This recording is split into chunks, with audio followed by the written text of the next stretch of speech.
Hey everyone, day 23 of my 30-day challenge vulnerability post, my Evolving Out Loud journey, and I am in total bliss. I am in the, as my friend Regina calls it, the beauty after the breakdown. I absolutely love the feeling that comes after you have a huge emotional release. It just makes room. It makes so much room for all of the new stuff to come in when you let go of things that you've been holding on to. It's so important to have those emotional releases. You don't necessarily have to post it on Facebook on video, but just to have those sessions where you just cry and release, because anything that comes up, it's coming up to be let go. And it's so great. I just can't believe how amazing that I feel right now. I am sitting here on top of Sock Mountain, and it's like, oh, glorious. I came up here just for a short hike. I thought I'd be back in town by 6:30, but I can't seem to leave. Let me show you where I'm at. So I'm on top of Sock Mountain, and this is my view. So I don't know if you can see there. There's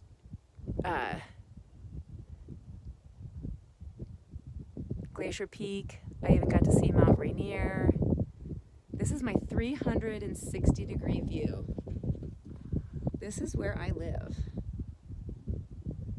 Looking at the sunset. I think I'm going to stay all the way to sunset. And there's Mount Baker. I'll stand up here so you can get actually the full view. And there's the North Cascades. And having been up here all day,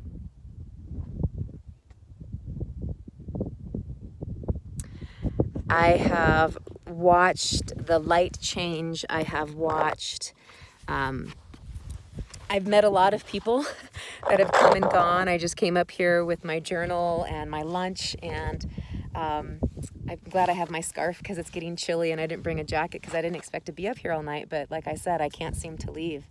It's absolutely incredible up here. And so today's vulnerability post is really just about how grounded I feel. You know, I've been talking a lot about expectations and letting go of expectations. And my big breakthrough that I had in my meditation this morning was, part of letting go of expectations. And somebody asked me this. They asked me about, well, what about, isn't it normal to have some expectations? Aren't some expectations good? Aren't some expectations okay? Like, how do you be in a relationship with somebody and you naturally have expectations? And so the answer is yes, absolutely. You can have agreements. This is what I'm going to call it. And so expectations, so unhealthy expectations is when you think that somebody else thinks like you. You automatically assume. So the assumptions come with expectations. And so when you assume that somebody else thinks like you, is going to behave the way that you behave, is going to like the same things that you like, is going to do things in the timeline that you expect, you are really setting yourself up for disappointment. And so the part or the piece about that comes up with having really good communication and radical honesty. So being able to really share what you think, how you feel, and what you need. And that is absolutely 100% necessary. And then there is an expectation in the sense that if you communicate this to somebody, this is what I think, this is how I feel, this is what I need. And if they agree to that, then it's not, you have an expectation that they're going to uphold their agreement, and that is a healthy expectation. And then you hope for communication, or you ask for communication in case that the agreement changes. So I hope that kind of clears things up a little bit for those of you who were asking me about that. And so one of the things, one of the aha moments that I had was one of the things that I was really struggling with, one of the things that was really hurting that, helped create my breakdown, which was my release, was that somebody told me that they were going to do something that was really, really important to me, really important, important on a soul level. And they were going to take care of something. And they said that they were going to take care of it. And I just trusted that they would take care of it. we never talked about a timeline of when they were going to take care of this. And so I assumed it was going to be taken care of immediately, because to me, it was at high priority importance. To this person, it was at, medium to low priority of importance. And so they were just like, just like hanging on. In the meantime, I'm like going crazy in my head. And I'm going, well, I asked this person to do this. It's really important to me. It's really high priority on a soul level.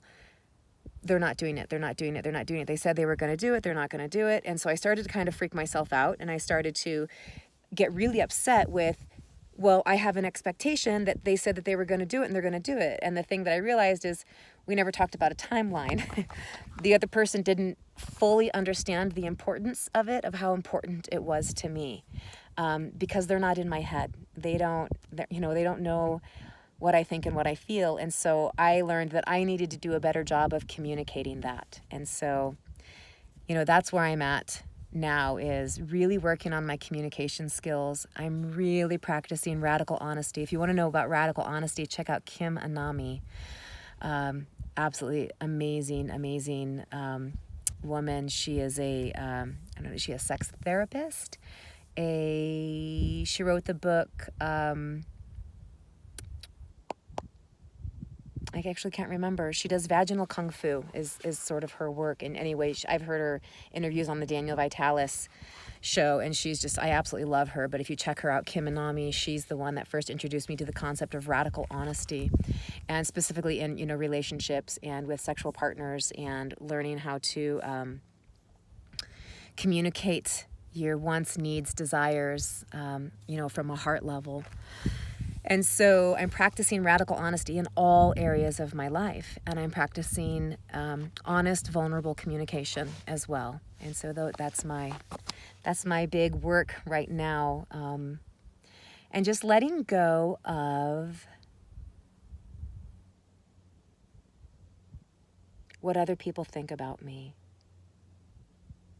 Knowing that I don't need to validate who I am by other people's opinions, thoughts, ideas, expectations, that I can only be who I am by connecting to my heart. And that's part of what I do every day in my 1-hour morning meditation, is take that time to connect to my heart, to get really clear on who am I when I'm not my thoughts, I'm not my body, I'm not my job, I'm not my relationships, I'm not where I live. Then who am I? I just finished the book Solve for Happy by Mo Gaudet, and the chapter on, who are you is absolutely incredible. It's one of the best descriptions that I've ever heard of understanding who you are as a soul, as part of the collective of universal consciousness, and absolutely brilliant. So I highly recommend that book. So anyway, here I am, totally in my bliss. Feel so grounded, connected to nature, and reconnected with myself. And I feel so good. And I'm definitely in the beauty after the breakdown. So there it is, short and sweet. And I'm so connected to my heart. And I encourage you to connect to your heart today too. And it helps to get out in nature. Bye. Ciao.